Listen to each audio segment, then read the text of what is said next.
So my name is Binga.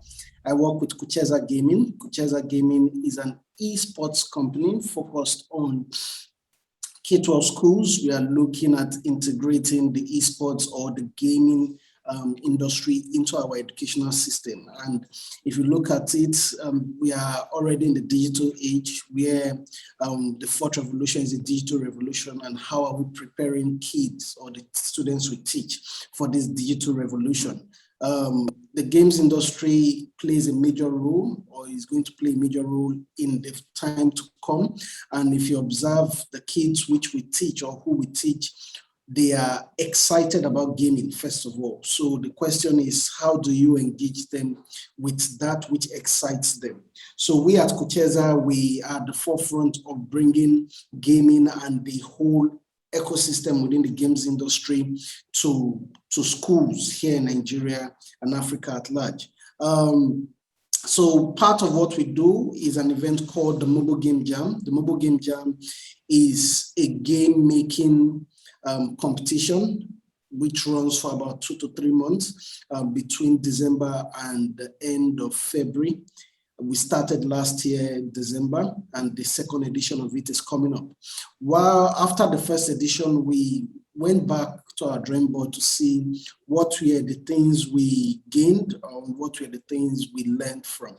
So one of the learnings we got was the fact that games design and development is not part of our schooling curriculum here in Nigeria. And the only way we can make it, or the only way the students can start learning about game design and development is an introduction of it into schools. Another place is the fact that teachers in schools, yes, they have an understanding of programming and all, but game design and development is different from just coding. So last year, we had master classes for students to watch, and which they did, participated for the event. We had 12 finalists and we had winners at the end of the day who got prizes. However, we thought this year, why not we change the narrative? Why not we start training in-school teachers who would, in turn, after the training, take the learning, go back to their schools and start training students. Now, it's a two-way thing for us. One, the teacher has an opportunity to learn something different and start looking at building a new career in a different industry rather than just the educational industry. So let's say after this session and other sessions which we would be coming up with, you see that this is a place or a field I want to start, building skills in. You can take up the challenge and build yourself in that line. Or at the same time, you can take the learning, go back to your school and change the way you teach your students, probably go into game-based learning or gamified learning.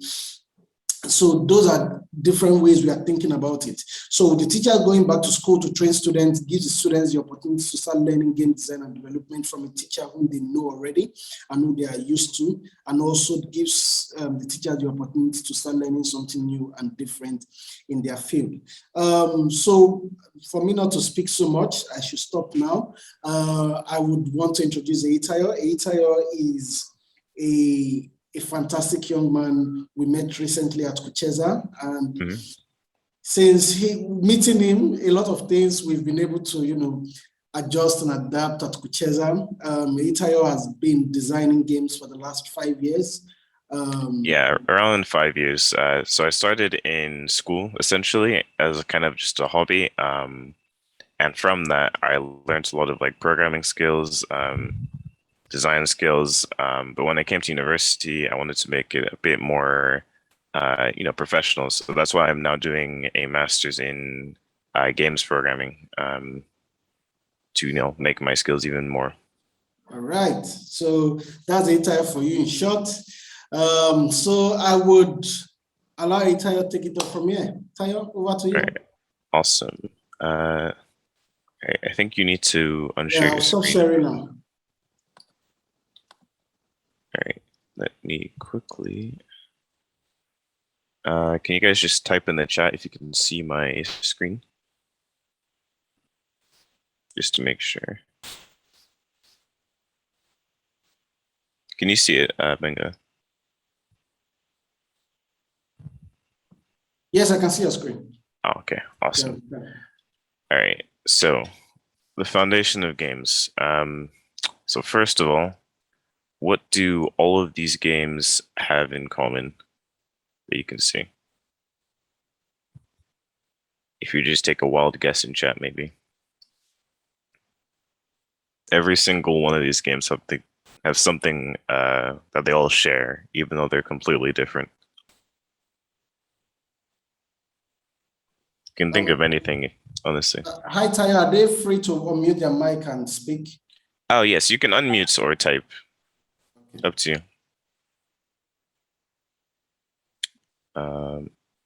If anyone has any ideas. Images. Yeah, that's true, but not necessarily tag. In tag, like as in the in-person game, what does the in-person game tag, Minecraft and Mario have in common? So tag doesn't have images, but the other two have images. So what else do you think?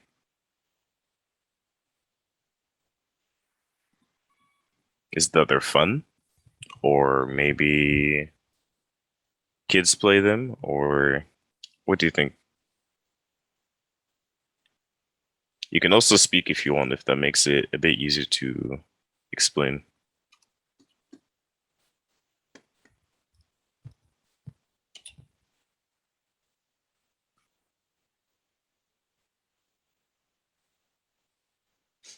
If no one has any other ideas, I'll probably just move on to the main thing. So basically, they all have something called a mechanic. A mechanic is a rule that governs or guides the player as well as the game's response to them. So basically, just a rule. So yeah, basically just the rule of a game. You can break it down literally any game into their mechanics essentially. Like quite literally any game. So I have a poll here, which you should be able to go to if you go to this link, which I'm posting in chat. So yeah, my question is, what games did you play when you were a kid? Essentially, was it tag? Was it football? Um, Anything really? You can either type it in chat or click the link. Up to you, really. Benga, you can participate as well if you want.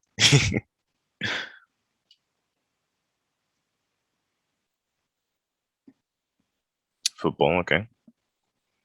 Pretty common game.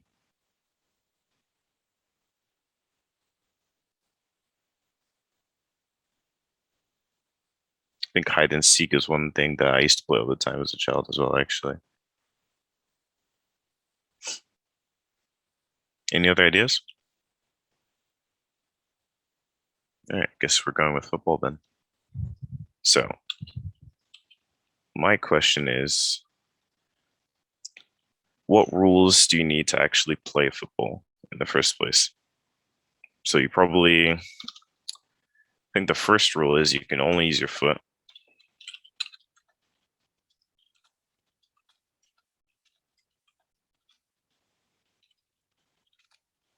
No, the first rule will probably be there's a ball. And then the second might be you can only use your foot. What else do you need to play that's like required, would you say? Honestly, I very much encourage anyone to speak if they need to. There's not really any wrong answers here.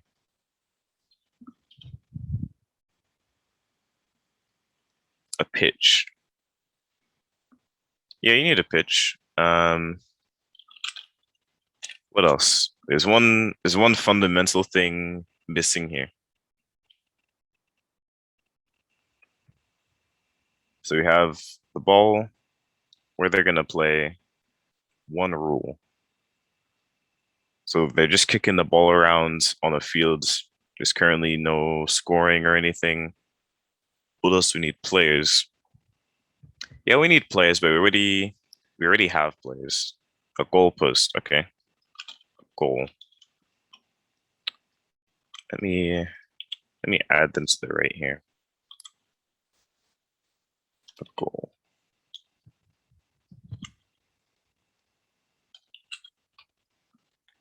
So at the moment, we only have one game mechanic. We only have one rule. What other rules do you need to play? Because at the moment, there's no way for people to win the game. There's no lose condition either. Referees, okay.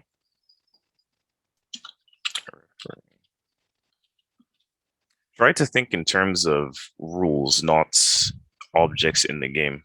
A scoring system, okay. What type of scoring system? How do they score? Do they kick at another player or do they kick it off the field? How do they score exactly? It's pretty. Oh, yes, you were Sorry. saying? Yeah, basically the way balls are meant to be scored in a typical football game. Mhm. Okay, so when the ball is being shot in the goal post and it's entered, so that should So you be shoot it in the goal. Yes. Right. Players can score by. Do you say kicking or how do they hit it into the goal? Yes, yes, kicking. So I'm making it seem very stupid on purpose, by the way, because you need to think about it in the most fundamental, as if no one's ever heard of football before. You need to tell them what the exact rules are. Condition that determines a team's point. So how exactly does a team win? How do you win this game? Is it by time duration? Okay. So time limit. That's a rule. We still don't know how to win the game though. That's the only issue. Goal margin determines the winner. Okay. Team. Oh, the audio is bad. Can you hear me properly? Hello? Yeah, we can hear you. All right, so the rules are we can only use your foot to kick the ball. Players can score by kicking into the goal. There's a time limit, and team with most points wins.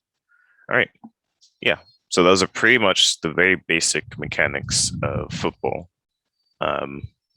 So I want you to also apply this thought process to tag. This might be the wrong image for it. This is the movie, but yeah, what mechanics do you need to play tag that you can think of?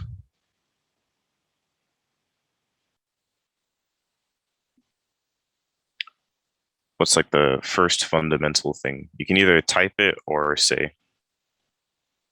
Sorry, yeah, seriously, I'm just hearing the tag. What is it all about, this tag? Is it tag Tag. group B or? I mean the playground game, essentially. Okay.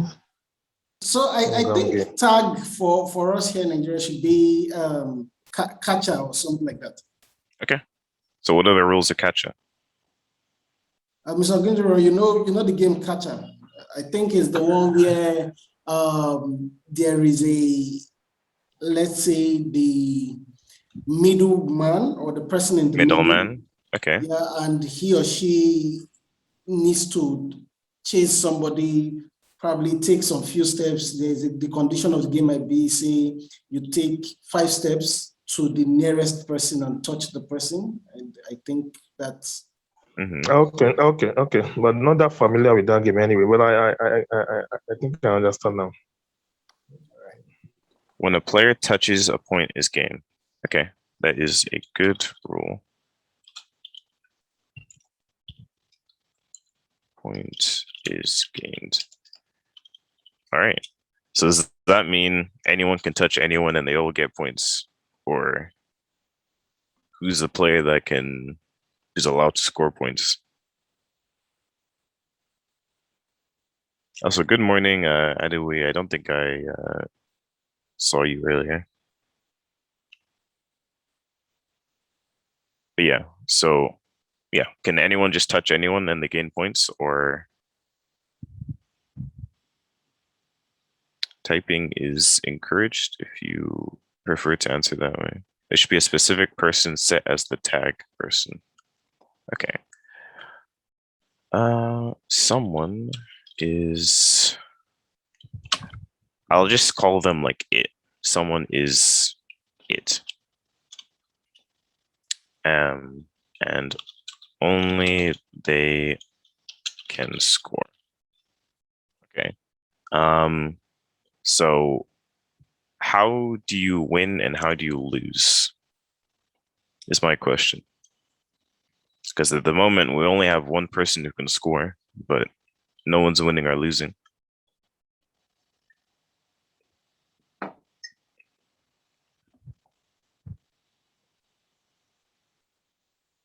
Is it that the person with it has to score a certain amount of points? What about the other players? How do they win exactly? Yeah, just questions like that.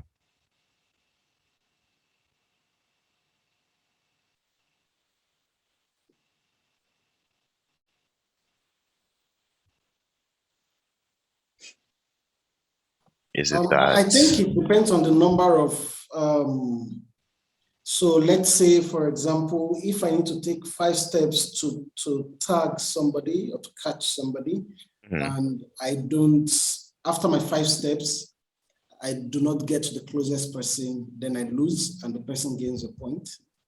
Okay. So if it takes more than 5 steps to touch someone, they lose. Yes. Okay.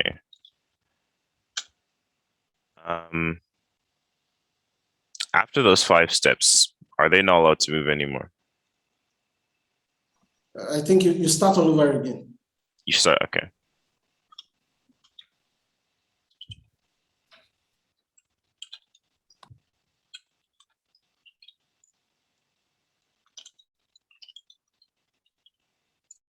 So my only issue is we still don't have a win condition for everyone.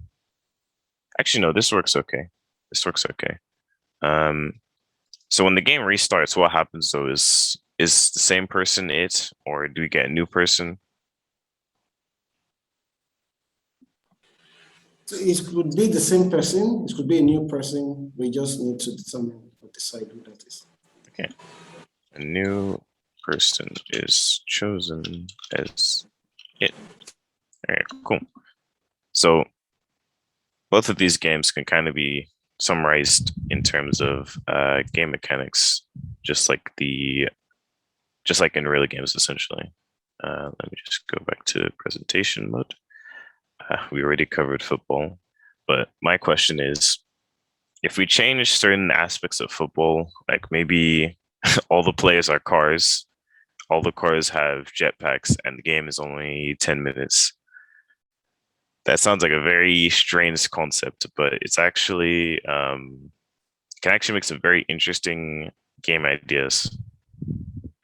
So if we change those rules, we actually make a brand new game, notably called Rocket League.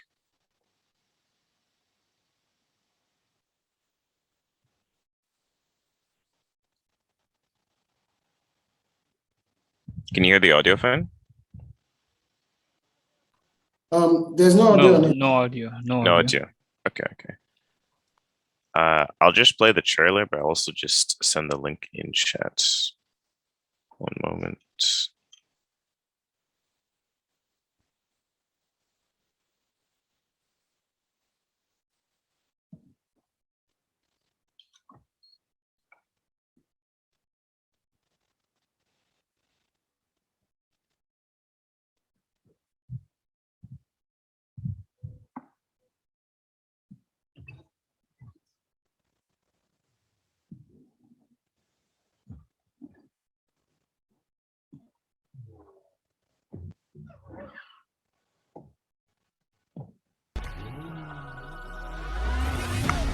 Can you hear sound now?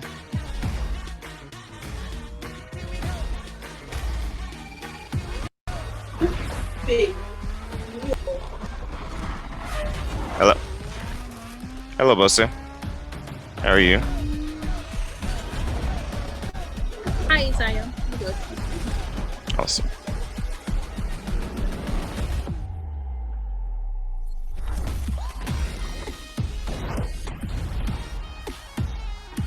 But yeah, you can change football into a multi-million-dollar car game just by changing a few rules, essentially. But yeah, you can do that to quite literally any game and fundamentally change how it works. I might actually ask if there's any other games you can think of that we can maybe think of some new mechanics for. So if we were to change, if we go back to football, what's a mechanic that you think would make football a bit more interesting? Or not mechanic, a rule. You can type in the chat if you want.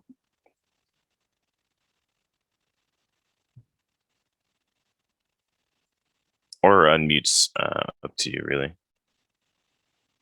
Maybe we could, what if there was 2 balls in football? How would that work exactly? Or maybe the you're not allowed to have a goalie, stuff like that, essentially.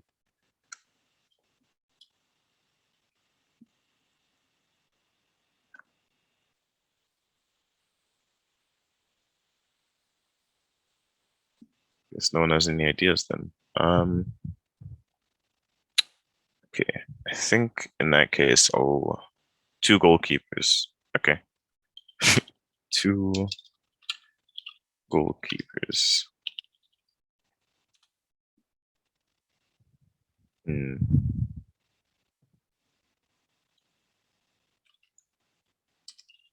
Now that I think about it, we actually didn't say whether the game had goalkeepers when we were listing ideas. Each team has 2 goalkeepers. That's interesting. That'd definitely make it a lot harder to score. What else can you think of? Or maybe you can remove mechanics as well. Like,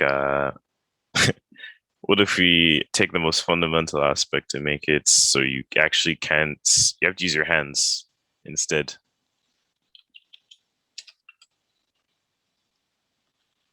Number of players. How many do you think, roughly? Maybe like, is it 50? Is it 2? Is it 5? Because we also haven't defined that yet, technically. Might just put a random number like, oh, good morning, Innocence. You just joined. Field size should be determined. Okay. How big is the field? These are all questions that like need to be kind of thought about when like designing a game. Just because like, even though the idea might be simple to you, you need to be able to explain it to like anyone, just at a moment's glance. So number players depends on the field size. All right. I think that makes sense. All right. I think I'll probably show the introductory video now. Just give me one moment.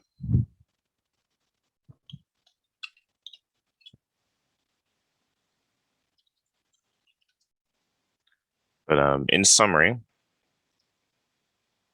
game mechanics are a rule that determines like how the game is played or how the environment acts. All games require mechanics, regardless of whether you're playing it in person or it's a video game. Every single game is made up of these rules. But hopefully you've learned that swapping these mechanics can actually create some pretty interesting new ideas, essentially. But to start off, I just wanted to play a little introduction to actual game design. All right, let me make sure that sound is actually working.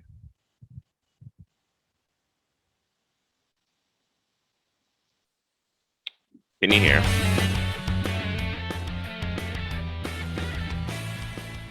Every year, Is the other we- working? I hear it, but you need to increase the Yeah, volume. yeah. we end up turning the vast majority of them Awesome. down. But every once in a while, somebody approaches us and suggests something really interesting, like those Punic Wars episodes we did. It's usually something that as soon as they pitch the idea, we all go, wow, why didn't we think of that?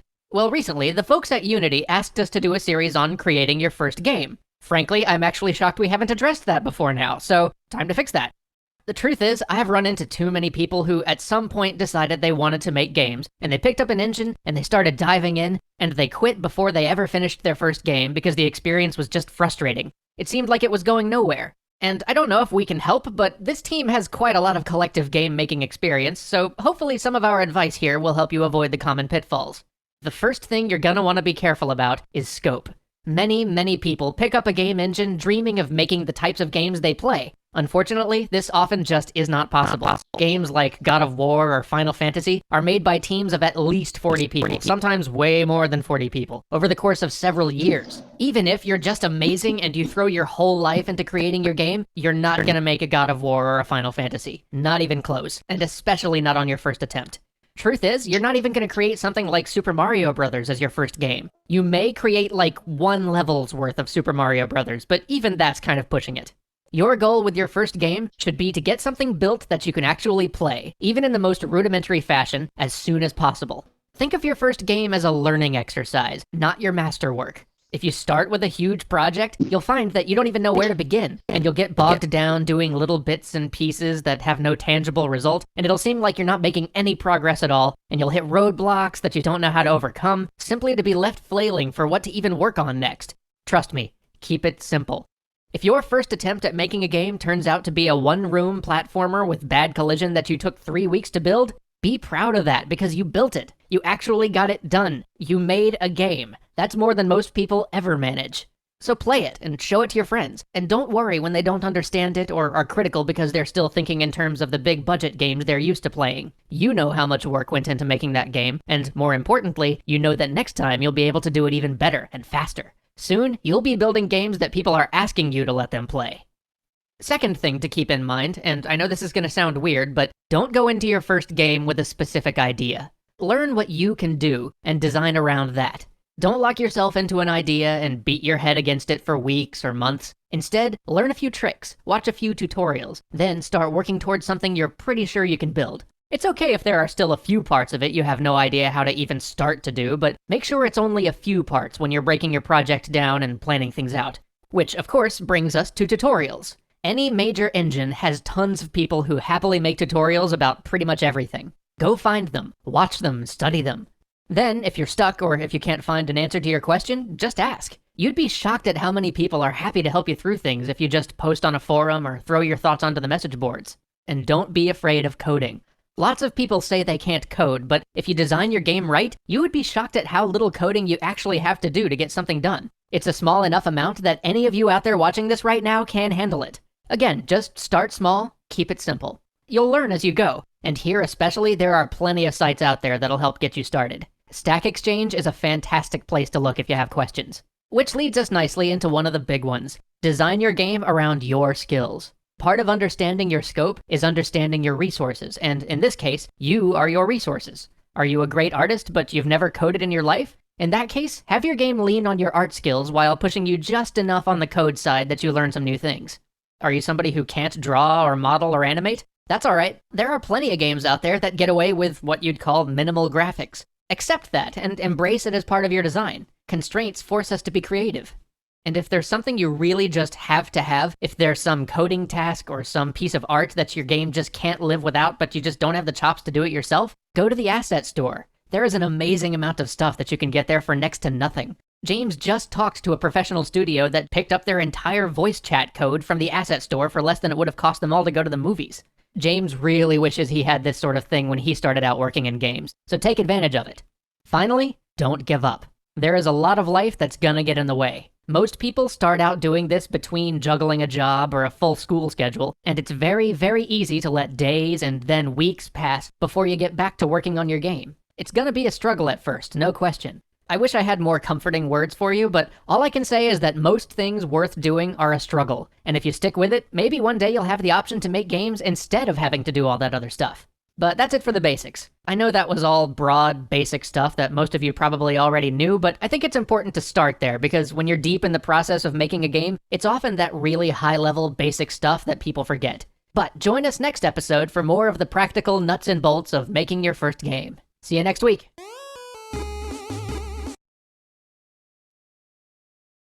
All right. So that's just a very brief introductory sort of thing. Hopefully you've learned how to actually kind of think about games as rules rather than just, the visuals or the experiences. Yeah, in summary, you can pretty much break down every single game into mechanics, and you kind of need to in order for it to make sense, because even with our current rules for footballs, there's still a lot of missing rules that some people even notice. Like, does that mean there's no rules against being aggressive with other players? You can literally punch the other person to get control of the ball if you wanted to, if we use these rules. So yeah, hopefully that encourages you to think about how you need to be in depth and clear with your rules, but also that anyone can really get into this if you just start thinking like this first. Yeah, that's just so today is meant to be a very brief introductory sort of thing. Tomorrow, we're going to get a lot more in depth with actual projects.